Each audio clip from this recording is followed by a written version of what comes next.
দেব রে তীর হারাইয়ে ঢেউয়ের সাগর পাড়ি দেব রে আমরা কত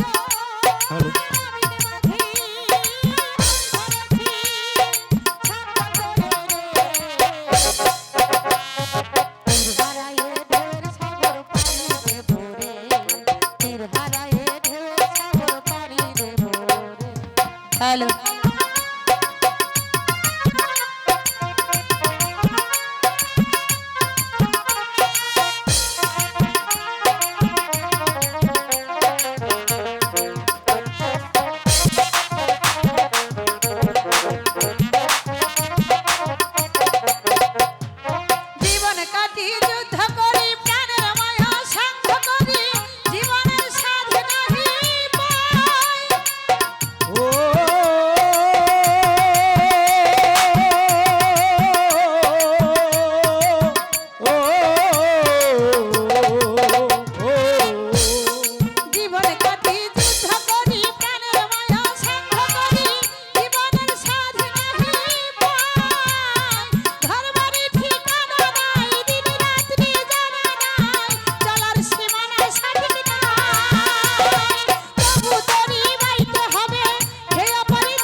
হারায়ে ঢেউয়ের সাগর পাড়ি দেব রে তীর হারায়ে ঢেউয়ের সাগর পাড়ি দেব রে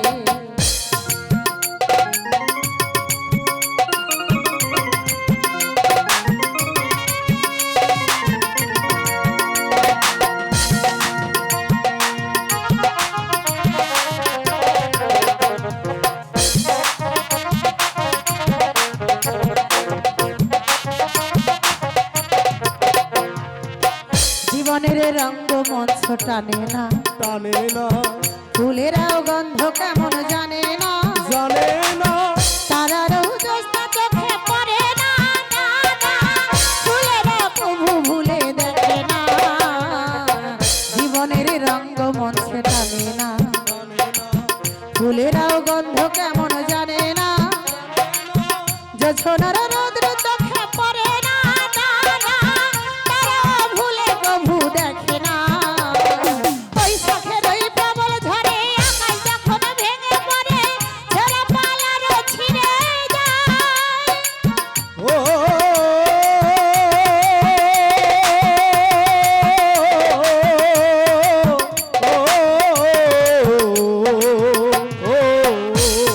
বৈশাখের ওই প্রবল ঝড়ে আকাশ যখন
খুঁজছি, কোথাও পেলাম না একটি নির্জন স্থান।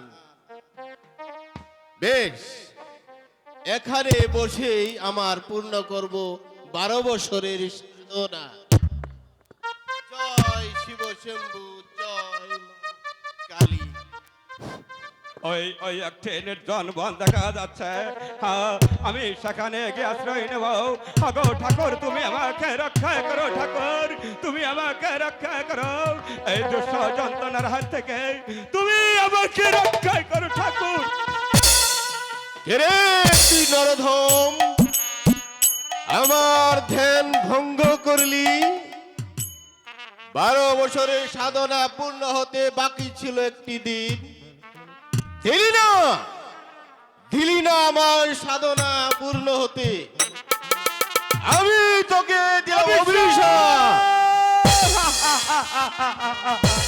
অভিশাপ, অভিশাপ তোকে আর অভিশাপ জানা মানিবার। আজের সমস্ত সব কিছু আমার ছিল, কিন্তু ধরালে টাকা নিল। আজ আমি পথেরই ভিখারি, তাই তো বলছি এবার অভিশাপ তোকে আর অভিশাপ জানা মানিবার। না না না, আমার ধ্যান ভঙ্গ করে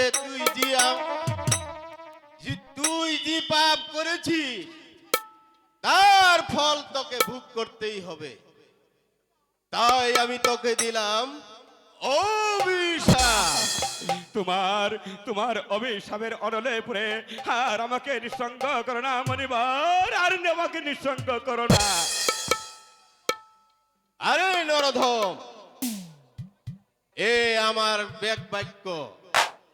যা বলেছি তা হবে, তা কখনো ফিরে বের নেবার নয়। আবার অভিশাপে তুই আবার ফিরে পাবি ওই রাজ্য। আমি আমি হব রাজা। সত্যি সত্যি বলছেন মানিবার, আমি আবার রাজা হব। আজ আবার ফিরে পাবো সেই সৈন্য সমস্ত। হ্যাঁ, মনিবরের বাক্য কোনোদিন মিথ্যা হতে পারে না। আমি যা বলছি তাই হবে। তুই আবার ফিরে পাবি তোর রাজ্য। যদি হয় বলুন বলুন মানিবার, আমি আবার কেমন করে রাজা হব? আজ আবার কেমন করে ফিরে পাবো? কেমন করে ফিরে পাবো সেই সৈন্য সমস্ত? যা, আর মুহূর্ত বিলম্ব না করে ওই বিজয়নগরে চলে যা। সেখানে গেলেই তুই আবার ফিরে পাবি তোর হারানো রাজ্য। না, তা হয় না মানিবার।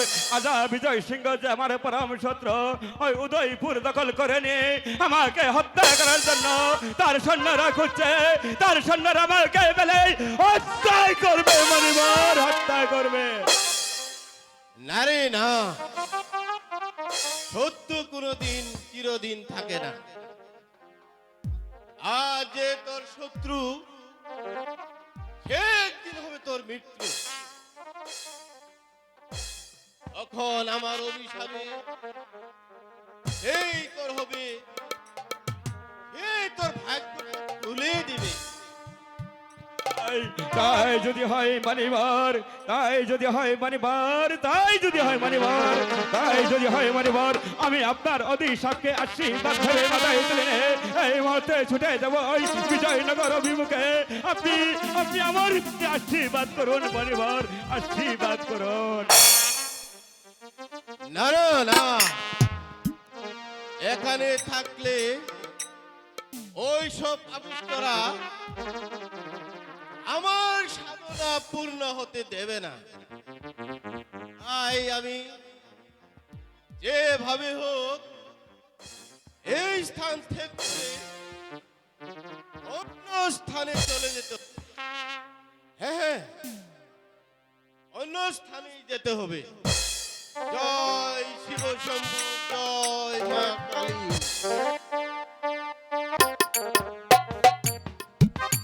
ও দয়াময়, এই জীবন যন্ত্রণা আমি যে আর সহ্য করতে পারছি না।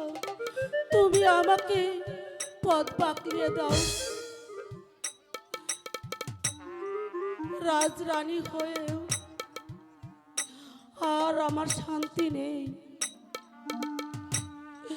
এই বিশুদ্ধময় যন্ত্রণা, এই যন্ত্রণা থেকে তুমি আমাকে রক্ষা করো, তুমি আমাকে রক্ষা করো। হাই গো পথের দিশা দাও গো তুমি, পথের দিশা দাও না।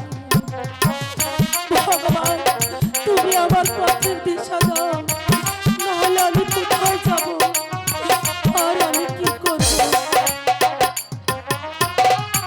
কোথায় যাব কি করিব বলে দেওয়া পারে গো, ও বলে দেওয়া মারে।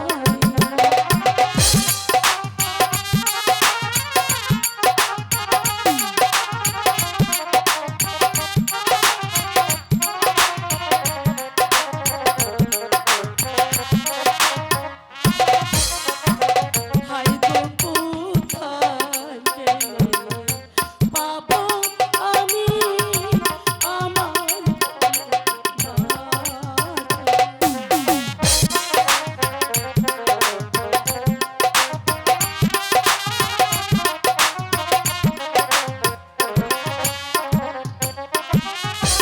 এই সংসারে যাইবার মতো আমার নায়ক জায়গা, ও আমার নাই গো জায়গা।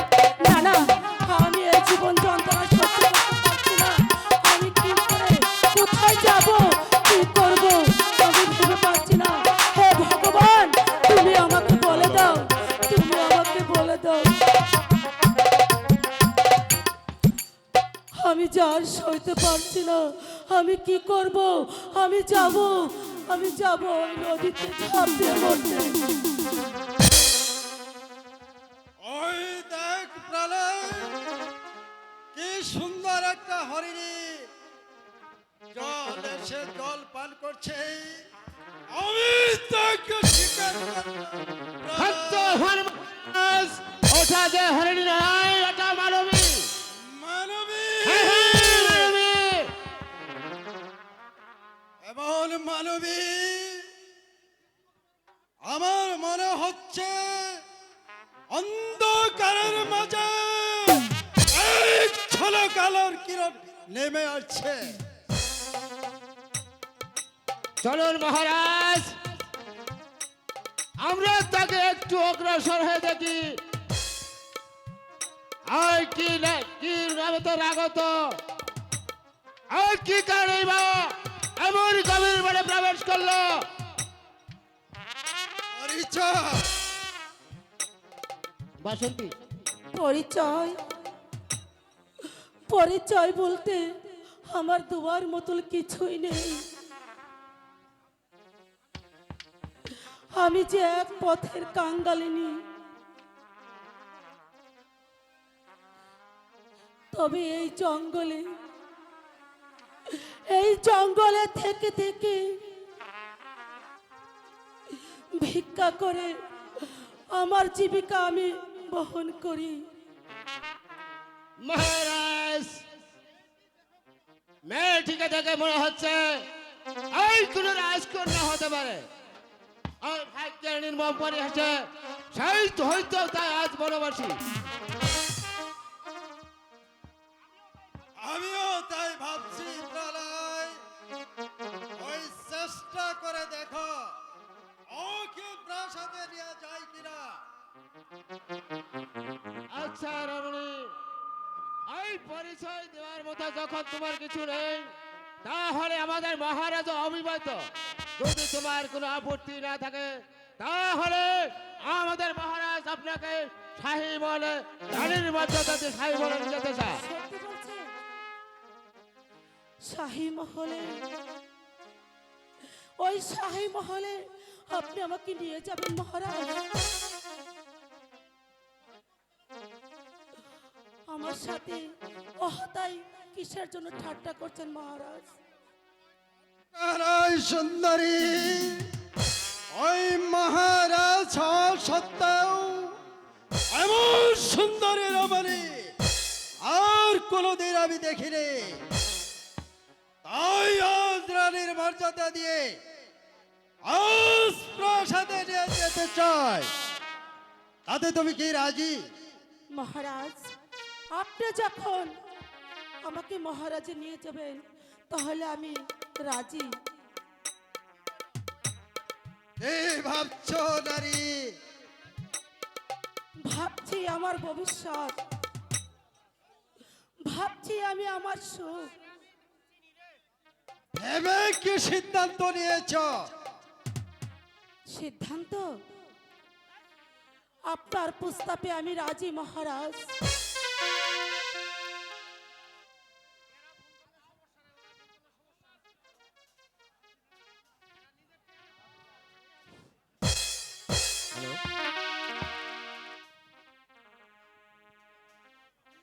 আদার পুরীতে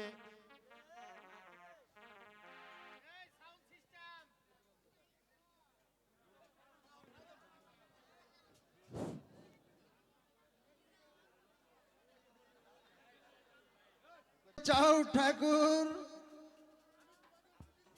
আমি তোমাদের দুটি জীবনকে এক সুতায় বেঁধে দিতে চাই। তুমিও বলছো এই কথা? তবে কি আমি এই নারীকে জীবন সঙ্গিনী হিসেবে বেছে নিয়ে তো ভুল করি নেই ঠাকুর। আরে না রে না, ভুল হবে কেন? তোমরা আমার সাথে এসো। কোথায়? আমার ওই আশ্রা নাই। আমি তোদের দুজনকে একেবারে হাতে হাতে নেবো। তাই চলুন ঠাকুর, তাই চলুন।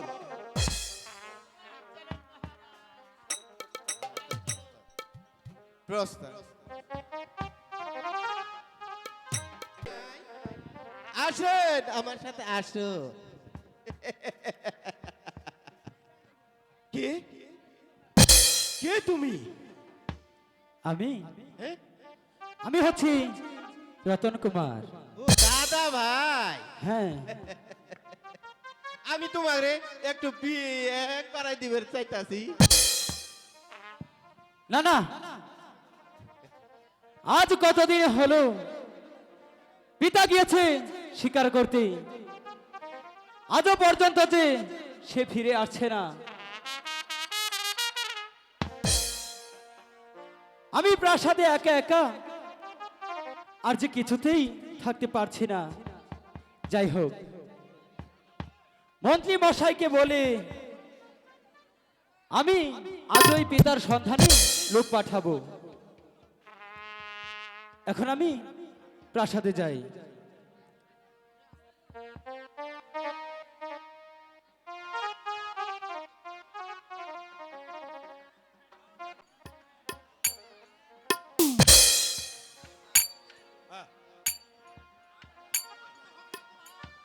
আর কোনো ভাবতে হবে না কুমার, পিতা, আমি ফিরে এসেছি। পিতা, হ্যাঁ, আপনি এসেছেন পিতা? হ্যাঁ, বাবা।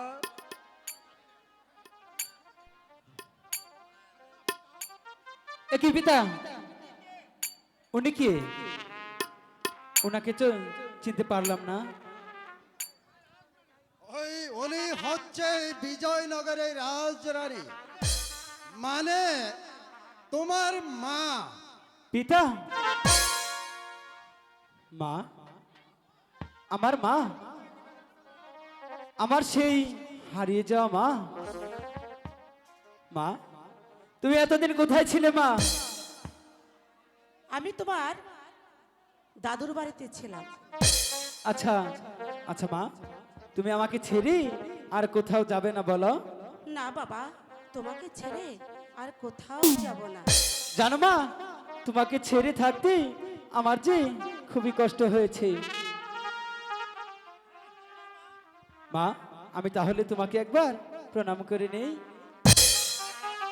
বেশ,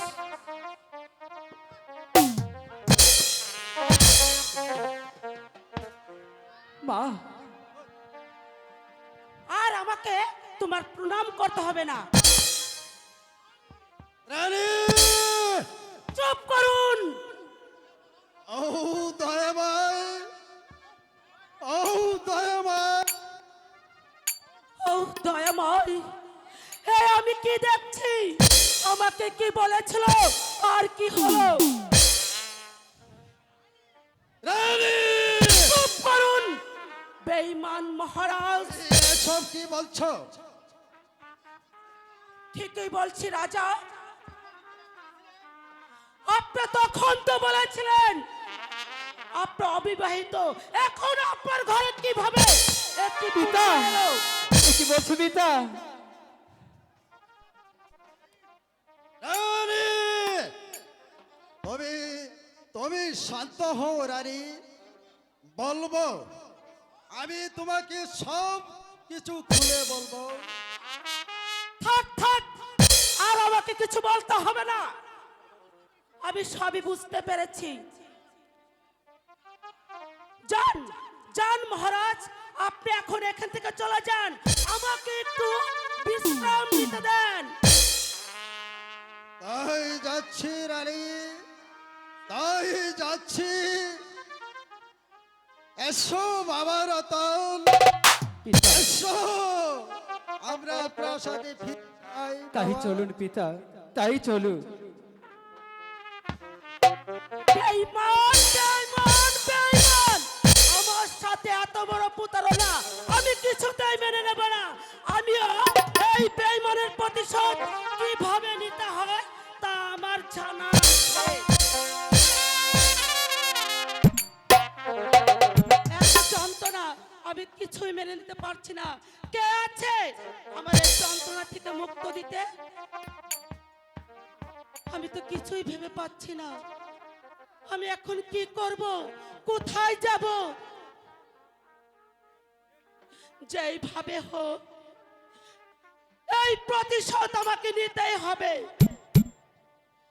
আমি আমার পথ আমি একেবারে সোজা করে কি করে নেব, যাতে আমার পথে কোনো কিসের কাঁটা না পথ থাকে। পরিষ্কার করে নিতে হবে মহারানী? ভাগ্যের ওই পথ ভাগ্যের পরিষ্কার মানে করব। আপনাদের কথা আমি বিশ্বাস করে নিজের ভাগ্যকে আমি একেবারে পাল্টিয়ে ফেলেছি। সেই ভাগ্যকে আবার কিভাবে পরিবর্তন করতে হয় সেই রাস্তা আমার নিজেকেই বাই করতে হবে। আপনার কথাগুলো যে আমি বুঝে উঠতে পারছি না মহারানী, একটু বুঝিয়ে বলেই ভালো হতো। জানি আপনারা বুঝতে পারবেন না, এত শীঘ্রই আপনারা কি করে বুঝবেন? তাই আমি আপনি আমার গোপন কক্ষে সাক্ষাৎ করবেন, তাহলে আপনাকে আমি সবকিছু বুঝিয়ে দেব। ঠিক আছে, গুড বাই। যাবেন কিন্তু অবশ্যই আমার গোপন কক্ষে যাবেন, কথাটা মাথায় রাখবেন। তবে কি মহারানী এই অচল কুমারকে দেখে এত উত্তেজিত হয়ে উঠল, আর তার কথাগুলো যে আমাকে বেশ ভাবিয়ে তুলেছে। যাক, ওই গোপন কথাগুলো ওই গুপ্ত ভাবে শুনতে হবে, জানতে হবে সে কি চায়।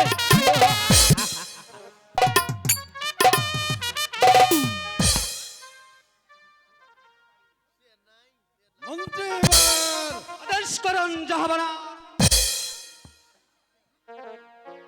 ওই রাজার সংবাদ পেয়েছো? এখনো সংবাদ পাইনি, তবে সন্ধ্যাপত্র দিয়ে দূত পাঠিয়েছি। দুধ পাঠালে হবে না মন্ত্রীবার। ওই রাজ বারবার সন্ধি পত্র দিয়ে ওই ভাগ্য করেছে, ওই রজয় রাজকে বুঝিয়ে দিতে চাই ওই বিজয় রাজার শক্তি কত ভয়ঙ্কর। তাই হবে মহারাজ, দূত ফিরে আসলে আমি তার সব ব্যবস্থা করব।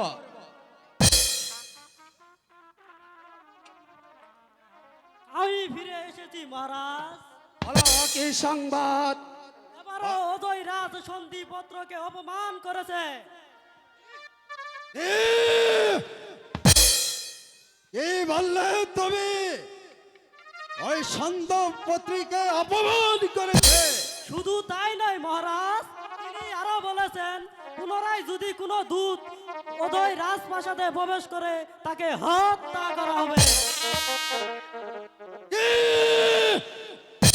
এত বড় স্পর্ধা ওই অজয় রাজের জাদূত, ওই সেনাপতি প্রলয় সেনকে ওই দরবারে পাঠিয়ে দাও। আপনার আদেশ চিরধার্য মহারাজ। এত উত্তেজিত হবেন না মহারাজ। মন্ত্রী গোবিন্দ সিং বেঁচে থাকতে আপনার কোনো চিন্তা করতে হবে না। ওই রজয় রাজ শয়তানকে কিভাবে শাস্ত করতে হয় সেটা আমার বেশ ভালো করেই জানা আছে। আপনি হয়তো বুঝতে পারবেন না মন্ত্রীবর,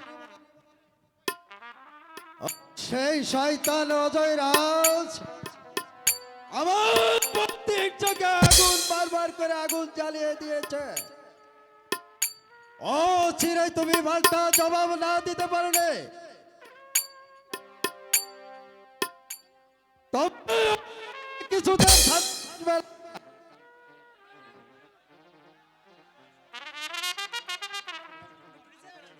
আদেশ করুন জনাব। শুনেছ অজয় রাজের স্পর্ধা? ওই ক্ষুদ্র একটা দেশের সেনাপতি হইয়া সে আমাকে অপমান করেছে, তাই আমি ওর পাল্টা জবাব দিতে চাই। এত উত্তেজিত হবেন না জনাব। এই ক্ষুদ্র অজয় রাজকে কিভাবে শাস্তি করতে হয় এই সেই দল সেনাপতি প্রলয় সেনা চালাচ্ছে। আপনার আদেশ পেলে আজ এই সৈন্য সমন্তরে এই অজয় রাজকে আক্রমণ করব, তারপর বুঝিয়ে দেব অজয় রাজ বিজয় রাজাকে বিদ্রোহ করার সাহস কত ভয়ঙ্কর। তাই করে সেনাপতি প্রলয় সেন আর বিলম্ব না করে তুমি সমস্ত সৈন্যবাহিনী নিয়ে এই শয়তানের উপর ঝাঁপিয়ে পড়ো, তারপর তাকে বুঝে দিবে ওই বিজয় রাজ কত ভয়ঙ্কর।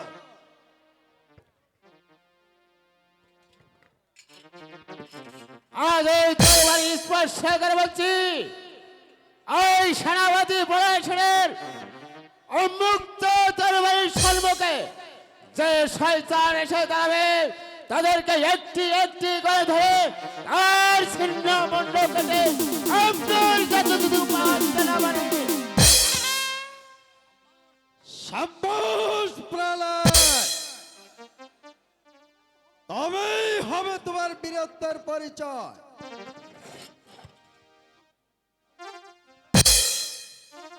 মহারাজ, এক অপরিচিত আপনার সাক্ষাৎ প্রার্থী। যাও দূত, তাই যাচ্ছি তাকে মহারাজ। এখানে পাঠিয়ে দাও। হ্যালো, প্রণাম গ্রহণ করুন মহারাজ। কে কে সে যুবক? আমি এক পথের ভিখারি মহারাজ, নাম বিক্রম আদিত্য।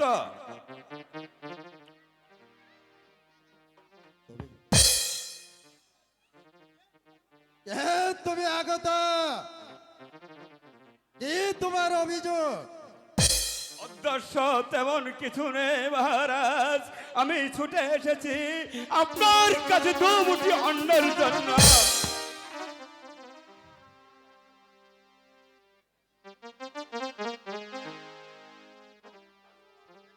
তোমার মতো সবল স্বাস্থ্য অধিকারী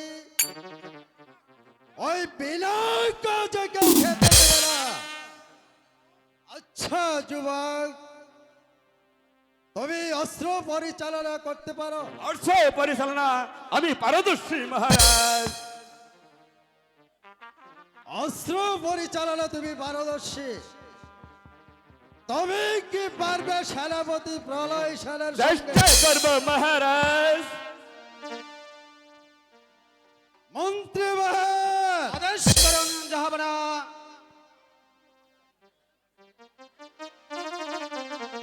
এই যুবকের সাথে সেনাপতি প্রলয় সেনের সাথে অস্ত্র প্রতিযোগিতার ব্যবস্থা করে গিয়ে সেই প্রতিযোগিতায় জয় লাভ করবে, তাকে ক্লিক করা হবে সেনাপতি। আপনার আদেশ শিরোধার্য মহারাজ।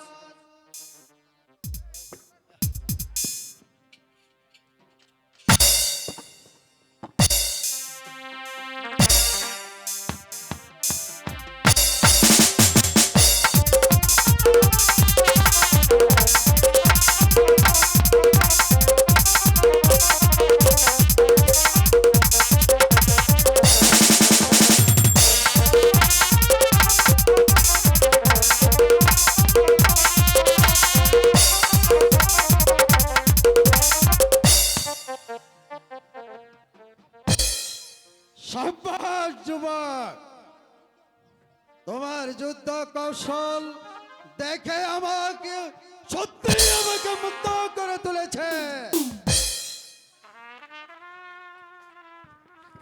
আদেশ করুন মহারাজ।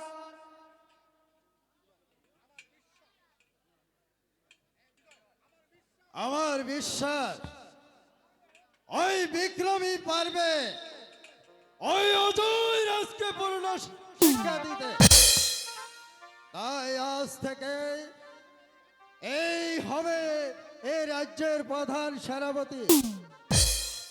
আর প্রলয় সেন তার সহকারী হিসেবে কাজ করে যাবে। আপনার আদেশ শিরোধার্য মহারাজ। যুবক, মহারাজ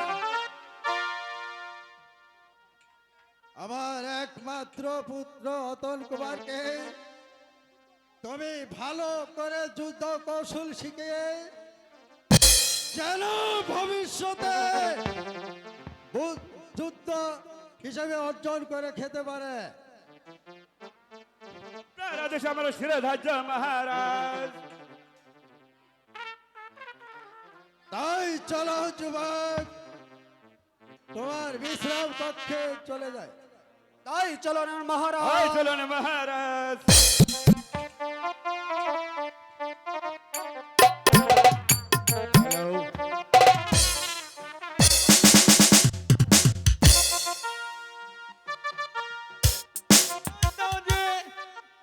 বলুন মহারাজ। সামান্য রাজকে ওই শক্তির ভয়ে ওই কাশিমপুরকে আমি হাত ছাড়াতে দেব না। যেমনই করি হোক না কেন ওই বিজয়নগরের আর শক্তি পরাজিত করে আমার আয়ত্তান্ত হবে। আমি আমি আমি বলছিলাম কি মহারাজ,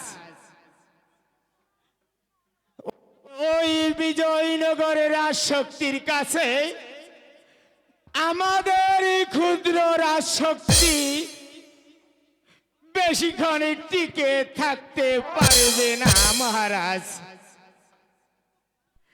তাই তাই বলছিলাম কি মহারাজ, এই মুহূর্তে যুদ্ধ ঘোষণা না করেই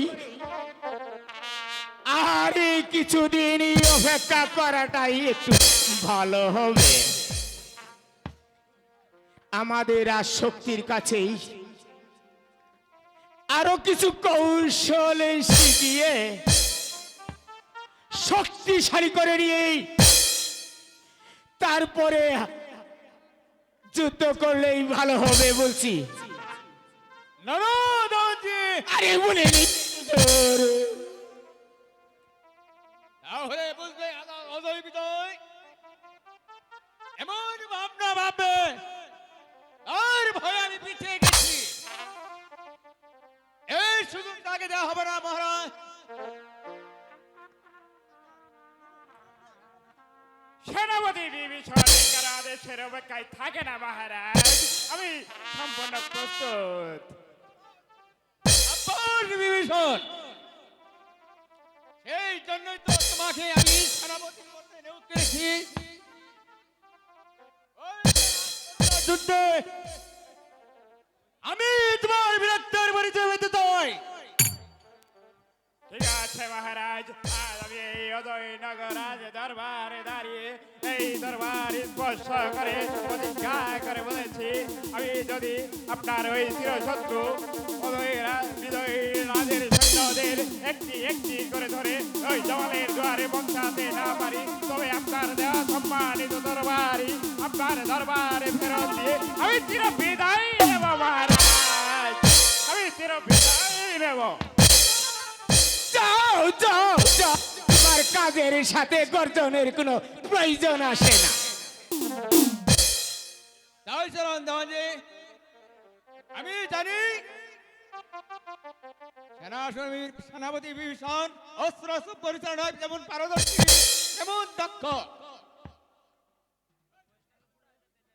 তা অবশ্যই ঠিকই বলেছেন মহারাজ।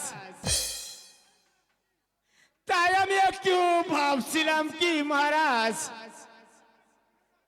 তারপর যেভাবে গর্জন করেছে আমি একটুও বিশ্বাস পাই না মহারাজ, আমি একটুও বিশ্বাস পাই না। কারণ তার নামের সাথে কোন কাজের আমি প্রয়োজন মনে করি নাই হুজুর, আমি এখানে প্রয়োজন মনে করি নাই। আপনার ভুল ধারণা দেওয়ানজি। তাও তো ভুল হইতেই পারে হুজুর। এবার নিশ্চয় তার কাজের পরিচয় পেয়ে যাবেন। চলুন দেওয়ানজি, চলুন মহারাজ, আমরা বিভীষণের কাজের ওই যুদ্ধের সাহায্য করি। তাই করুন মহারাজ, তাই করুন। এই যুদ্ধ নিয়ে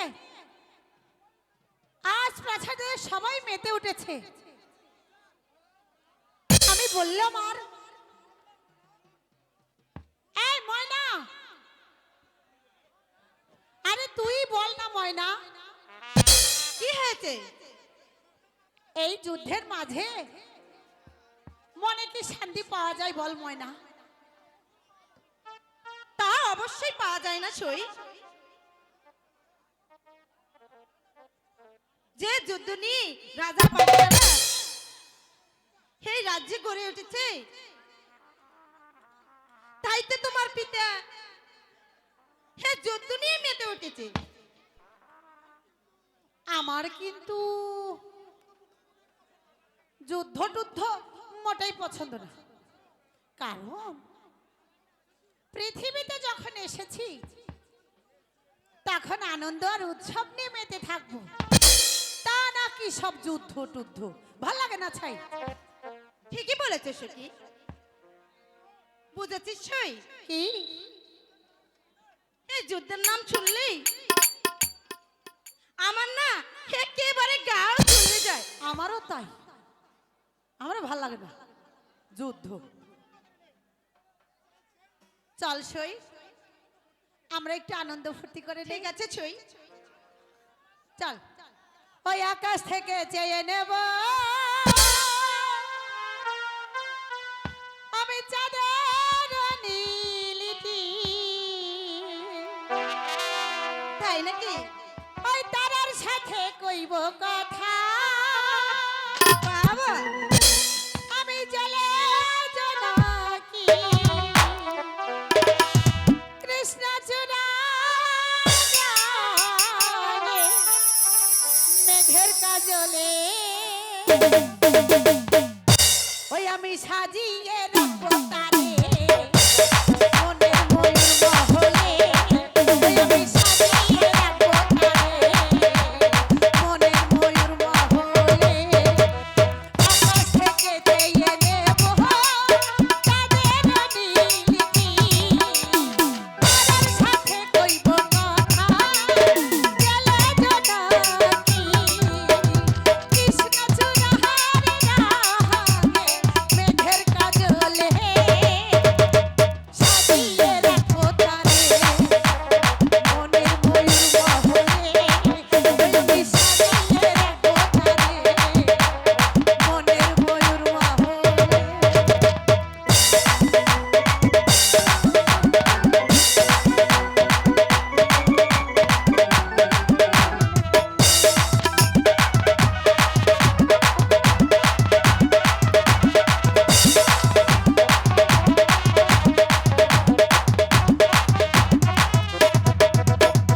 পাহাড় ভেঙে দেয়াল দেব চারিধারে তাহার উপর কারো যেন নজর না পড়ে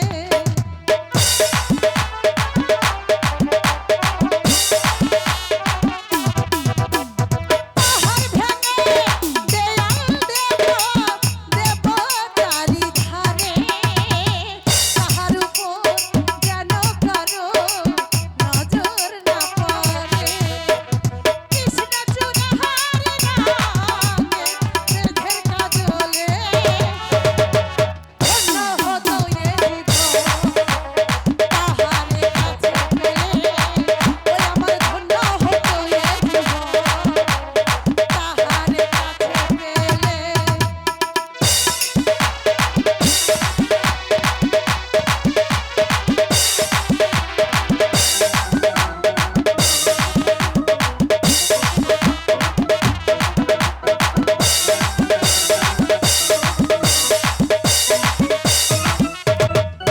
সখী আমার মনের আঙিনাতে থেকো জনম ভরে জনম জনম রাখবো বুকে যেও রাখো সরে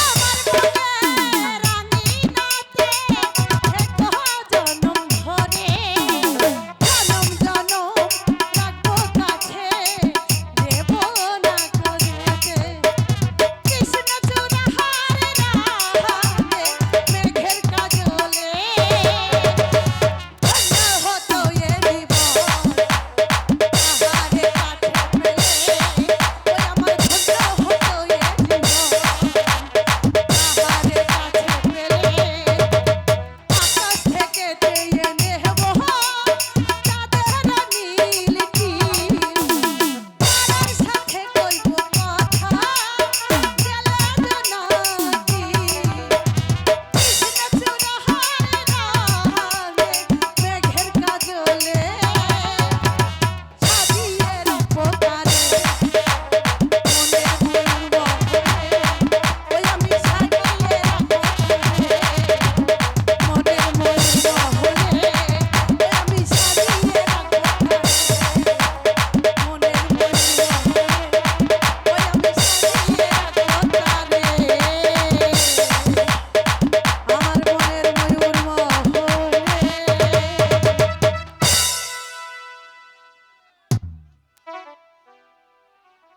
তুই ভারী দুষ্ট হয়েছিস ময়না শুধু শুধু আমাকে জ্বালিয়ে মারছিস যা দূর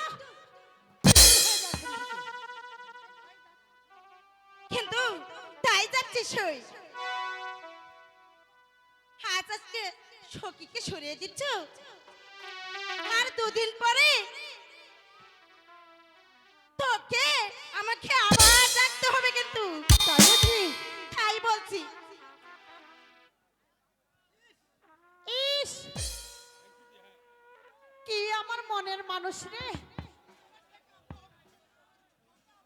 তোকে আবার ডেকে আনতে হবে নিশ্চয় কি না একটা- কে বললো আমাকে ডেকে আনতে? প্রয়োজনে তোমার কাছে নিজেই আসবো চম্পা। তোমাকে আবার এখানে কে ডাকলো? আমাকে কেউ ডাকেনি চম্পা, আমি নিজেই ছুটে এসেছি তোমার কাছে। কেন? আমার কাছে তোমার আবার কিসের প্রয়োজন? প্রয়োজন অনেক চম্পা, কারণ তোমার সাথে হবে আমার। আমি তাহলে আসি চম্পা, এই বিদায় লগ্নে আমি তোমার সঙ্গে বেশি তর্কে যাইতে চাই না, তাই তো আমি শুভ কাজে আর দেরি করবো না। যুদ্ধ হতে ফিরে এসে আমি তোমার জবাব দেবো চম্পা। কি রঙ্গতার বলছি? তুমি যাবে কি থাকবে? তোমাকে কে ধরে রেখেছে? আল্লাহ দেখে আর বাঁচি না।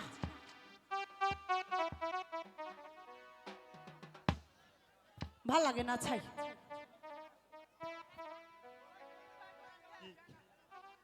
যাচ্ছি চম্পা। একই চম্পা, বিদায় বেলায় এলাম তোমার কাছে দু একটি কথা বলতে, আর তুমি কিনা আমার প্রতি উত্তেজিত হয়ে আছো। আমার কাছ থেকে বিদায় নেবার তোমার কোনো প্রয়োজন থাকতে পারে না। তুমি তুমি চলে যাও বলছি, নইলে কিন্তু আমি পিতার কাছে বিচার দেব। বেশ! বিদায়! আমি তোমার সঙ্গে তর্কে জড়াইতে চাই না চম্পা। তবে তোমাকে বলে যাচ্ছি, ওই যুদ্ধ হতে ফিরে আমি তোমার উপযুক্ত জবাব দেব চম্পা।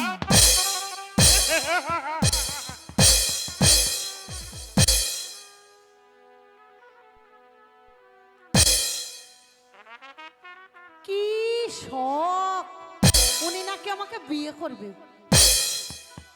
আমিও দেখে নেব কোথাকার পানি কোথায় গিয়ে ভরা। আমার নাম চম্পা, আমাকে দেখাতে এসেছো নি বাহাদুরি। হাউ!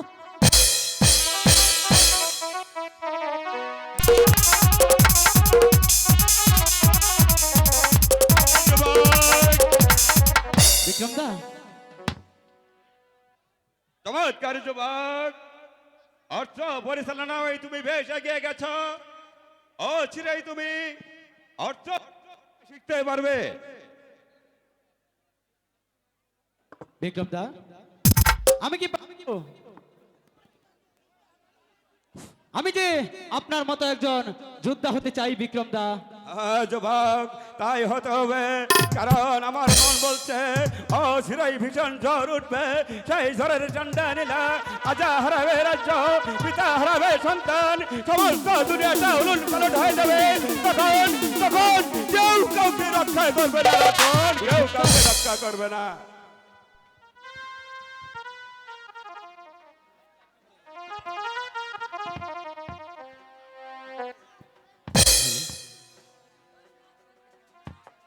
হ্যালো,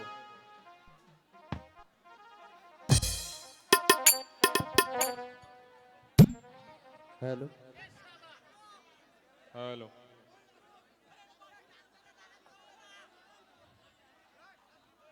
এই যে সেনাপতি মশাই, আপনাকে এবং রতনকে মহারাজ তলব করেছেন। তাই নাকি মহারানী? হ্যাঁ ঠিক আছে মহারানী, আসো ভাই রতন। ভাই চলো। তাই চলো রতন ভাই, তাই চলো।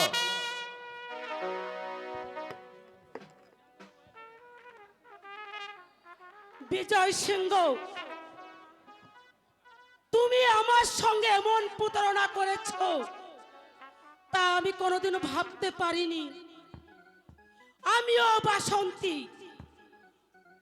কেমন করে তোমার বিষ দাঁত গুলো ভাঙতে হয় সেই কৌশল আমার জানা আছে। দুদিন পরে বুঝতে পারবে এই প্রতারণার ফল কতটুক ভয়ঙ্কর। হ্যালো, আসতে পারি মহারানী?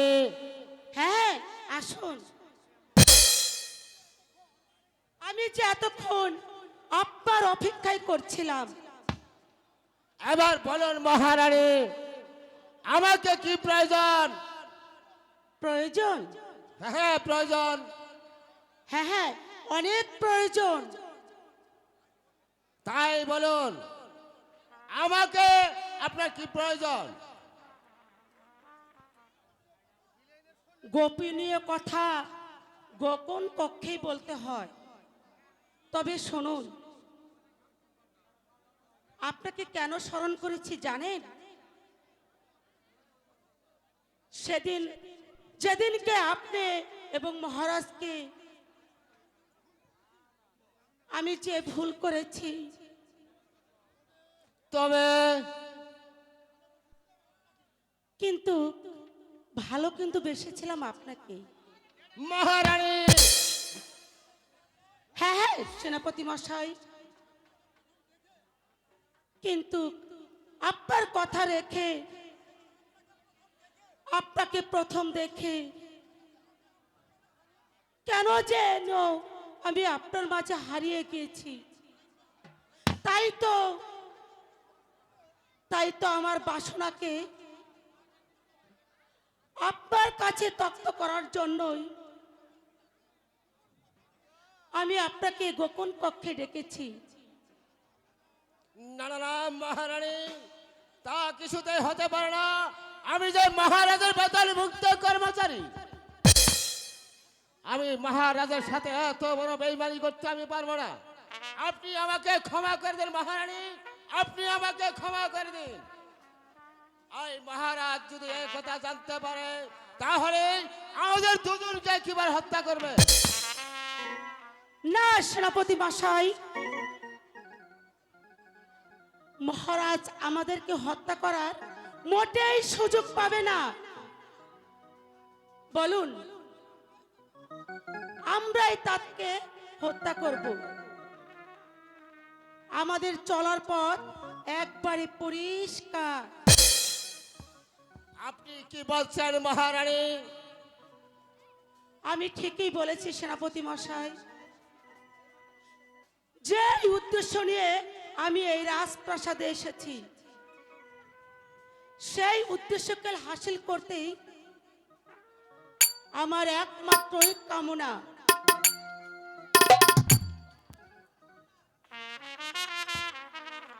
আপনি আপনি আমাকে ক্ষমা করবেন মহারানী। আমি পারবো না, আমি পারবো না মহারাজের সাথে তোমার বেইমানি করতে। সেনাপতি মশাই, হ্যাঁ হ্যাঁ,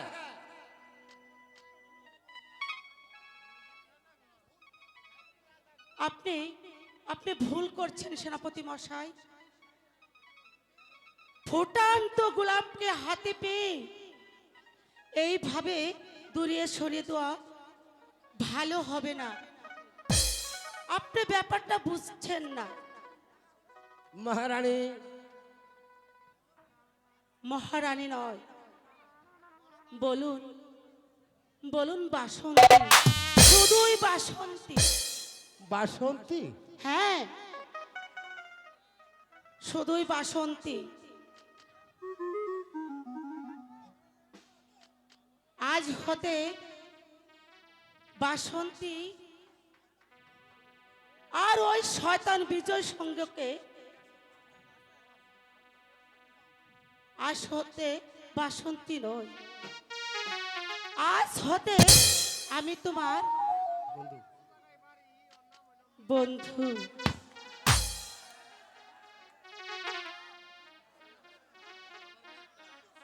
কিন্তু জানেন মহারানী, এর পরিণাম কত ভয়ঙ্কর হতে পারে।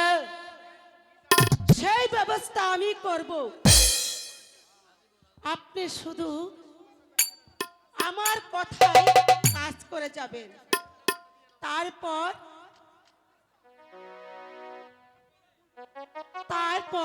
দুজনের পথের কাটা একবারে শেষ।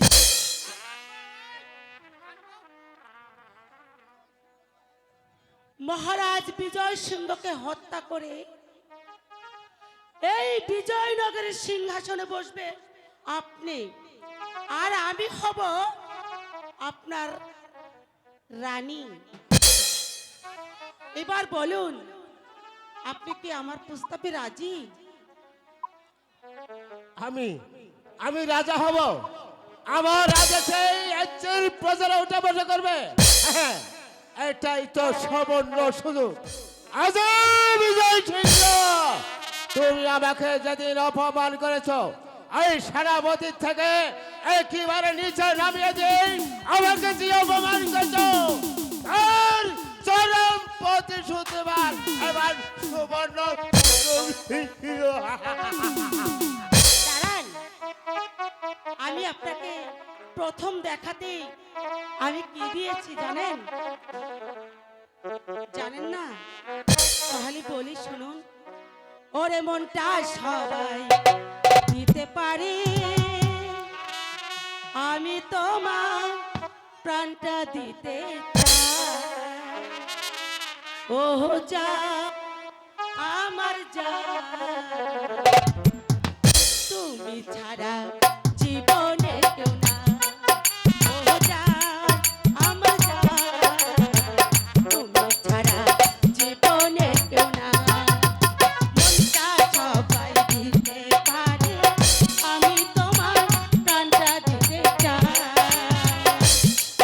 ও যা আমার যা, তুমি ছাড়া জীবনে কেউ না।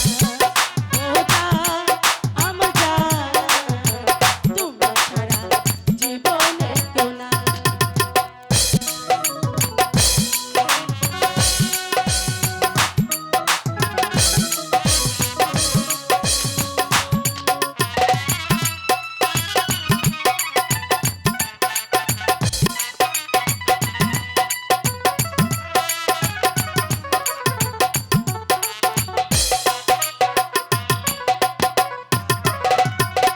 ভালোবাসার চেয়েও কিছু দামি আছে কিনা জানি না, জানি না, আমি তা জানি।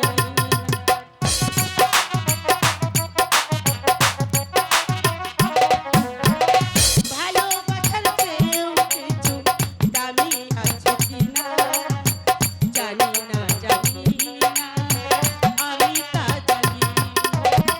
তোমাকে আপন মানি, তোমাকে কাছে টানি, বেঁচে আছো তুমি, আছো তাই। ও যা আমার যা, তুমি ছাড়া জীবনে কেউ না। ও যা আমার যা, তুমি ছাড়া জীবনে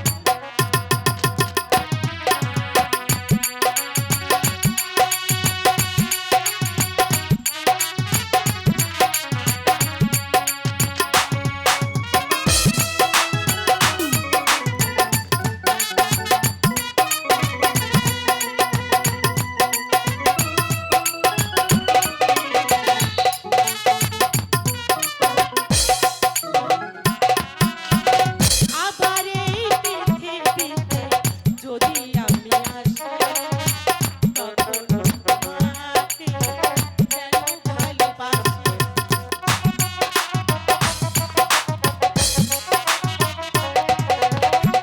আবার এই পৃথিবীতে যদি আমি আসি, তখন তোমাকে যেন ভালোবাসি। তোমাকে আপন মানি, তোমাকে কাছে টানি, বেঁচে আছি তুমি, আছো তাই। ও যা আমার যা, তুমি জীবনে কেউ না। ও যা আমার যা, তুমি ছাড়া জীবনে কেউ না। মনটা সবাই দিতে পারে, আমি তোমার প্রাণটা দিতে চাই। ও আমার যা, ও যা আমার যা, তুমি ছাড়া জীবনে কেউ না। মা, মা গো, মা, আমাকে এই জরির জামাটা একটু পরিয়ে আমাকে একটু সাজিয়ে দাও মা। ও ঠাকুর, এ আমি কি দৃশ্য দেখলাম? এই দেখার আগে তুমি আমার বরণ দিলে না কেন? কুমার চুপ করুন! ওই পাপ মুখে আমার নাম আর উচ্চারণ করবেন না। রতন! চুপ করুন! ওই পাপ মুখে রতন নামে আর কোনোদিন উচ্চারণ করবেন না। আজ থেকে তোমার রতন মরে গেছে, কথাটা মনে রেখো। তোমার রতন মরে গেছে। সেনাপতি মশাই, এখন এখন কি করব? মহারানী, অতন কুমার যে সবকিছু দেখে বললো। কিন্তু কিন্তু সেনাপতি মশাই, এখন কিভাবে? চলো এখান থেকে পালিয়ে যায়। ঠিক আছে, এই মহারাজা যদি তাই চলুন, সবকিছু বলে তাই দেয়, চলুন। তাহলে কিছু বলে দিবে। শুনুন শুনুন শুনুন শুনুন। হ্যালো,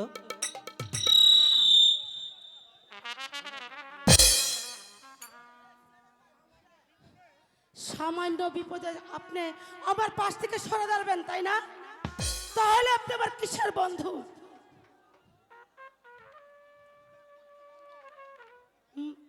সেনাপতি মশাই, আমি আপনাকে যা করতে বলবো আপনি ঠিক সেই কাজটাই করবেন।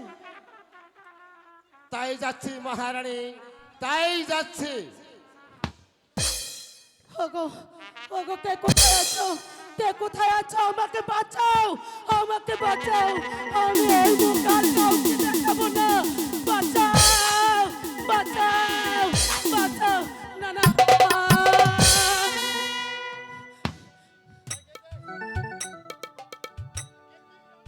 দেখি রানী, তুমি কাঁদছো কেন রানী? বলো বলো, আমাকে সব কিছু খুলে বলো। না না মহারাজ, আপনি এইখানে দাঁড়ান, এইখানে দাঁড়ান। আপনি আমাকে ছুবেন না। আমি যে অসতী, আমি যে কলঙ্কিনী, আপনি আমাকে ছুবেন না। হায় হায় রে, কি হলো? আমি একেবারে সতী নারী, আমাকে একবারে অসতী করে দিল মহারাজ, আমাকে একবারে অসতী করে দিল। কি হয়েছে? আমাকে তুমি সব কিছু খুলে বলো। সে কথা আমি মুখে বলতে পারবো না মহারাজ। আপনি যদি আমি বলি আপনি বিশ্বাস করবেন না মহারাজ। আমি যদি বলি পারবেন তার বিচার করতে। খুলে বলো রানী, সব কিছু খুলে বলো।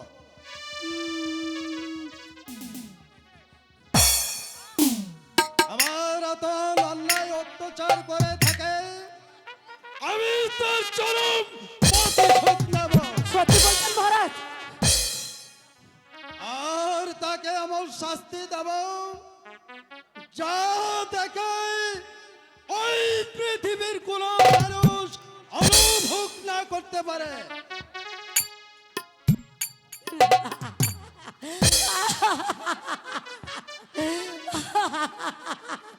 মহারাজ বিচার করবে বলেছে, আমার জীবনটা একেবারে সার্থক।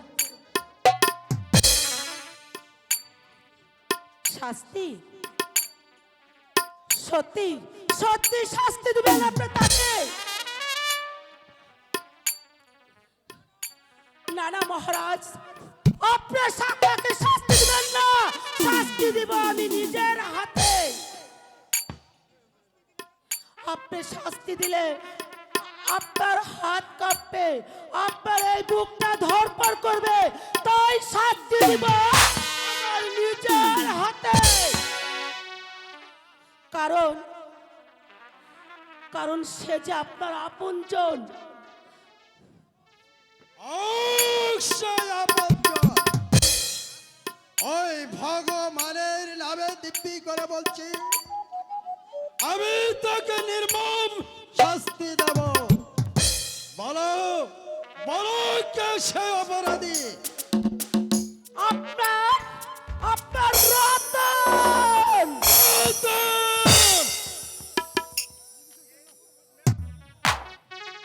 এই অন্যায়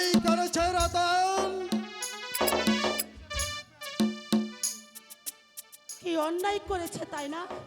রাতের অন্ধকারে সে আমার কক্ষে ঢুকে আমার কাছে চেয়েছিল প্রেম নিবেদন। মহারাজ, আমি বিশ্বাস করি না মহারাজ। এই জনতা শুনছ, এই জনতাগণ সবাইকে বিশ্বাস করলো, আমি বিশ্বাস করি না মহারাজ। অতন আমার নিজ হাতে গড়া ছেলে সেই মায়ের ঘরে প্রবেশ করে তার মায়ের ইজ্জত উন্নয়ন করবে, তা আমি বিশ্বাস করি না মহারাজ, তা আমি বিশ্বাস করি না। চুপ করো সেনাপতি মহাশয়। ফলের মতন কমল ছেলে, ফলের মতন কমল ছেলে, সেই ছেলেকে বিনা প্রমাণে শাস্তি দিবেন না মহারাজ, বিনা প্রমাণে শাস্তি দিবেন না।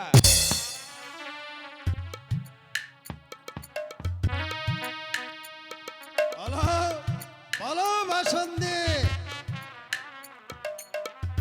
রতন কুমার তোমার কক্ষে প্রবেশ করেছে, তার কোনো প্রমাণ দেখাতে পারবে? আছে মহারাজ, আছে তার প্রমাণ। কি প্রমাণ আছে আপনার? এই যে তার জরির জামা।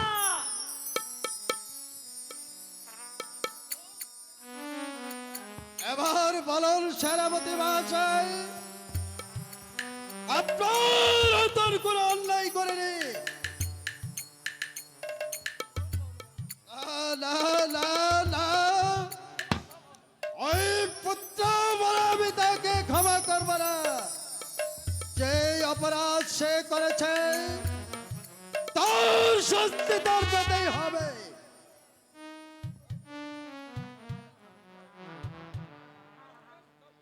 এই কে আছিস? ওই রতন কুমারকে এখানে পাঠিয়ে দে।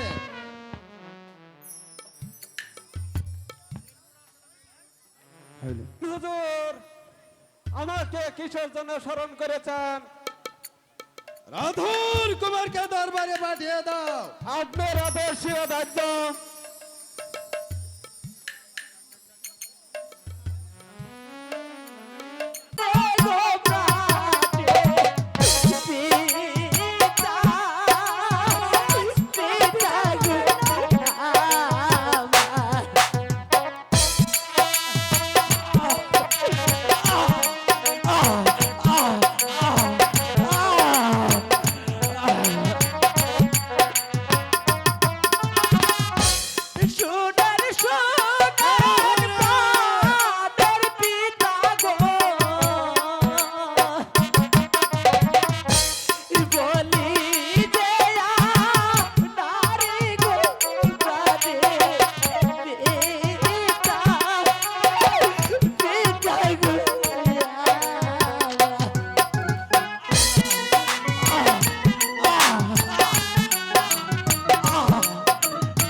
পৃষ্ঠায় গভীর বনে নিয়ে যে তাকে হত্যা করে তার ত্বচা রক্তরে বাবার সম্মুখে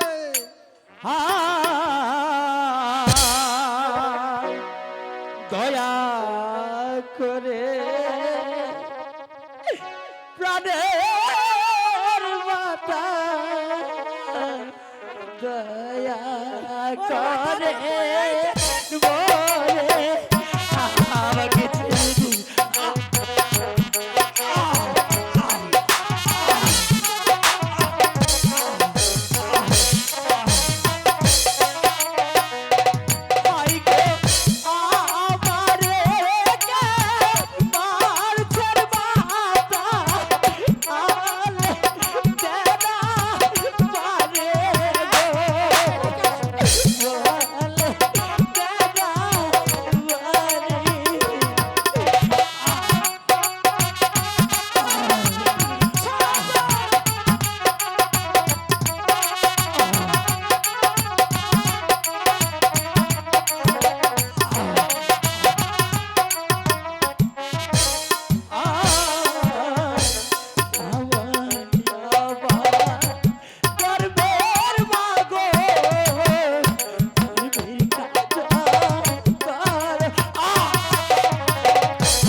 ওকে নিয়ে ওর তাজা রক্ত আমাকে এনে দিবে। ওর তাজা রক্ত দিয়ে আমি পাও ধোয়াবো। যাও জল্লাদ যাও। চলো কুমার।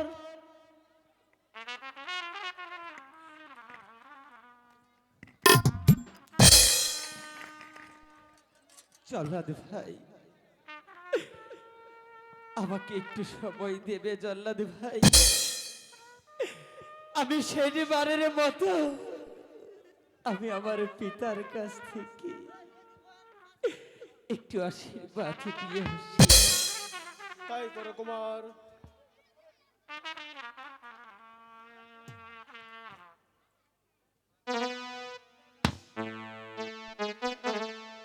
পিতা, ঠিক আছে পিতা, আমি চলে যাচ্ছি। তবে যাবার আগে আপনার কাছে সে যে বিদায়টুকু নিয়ে যাচ্ছি। বিদায়ের কালে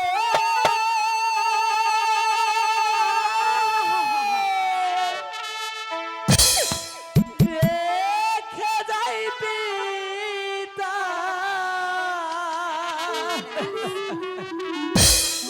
আপনি চিন্তা ব্যথা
আমার কিন্তু কার দেরি সইছে না।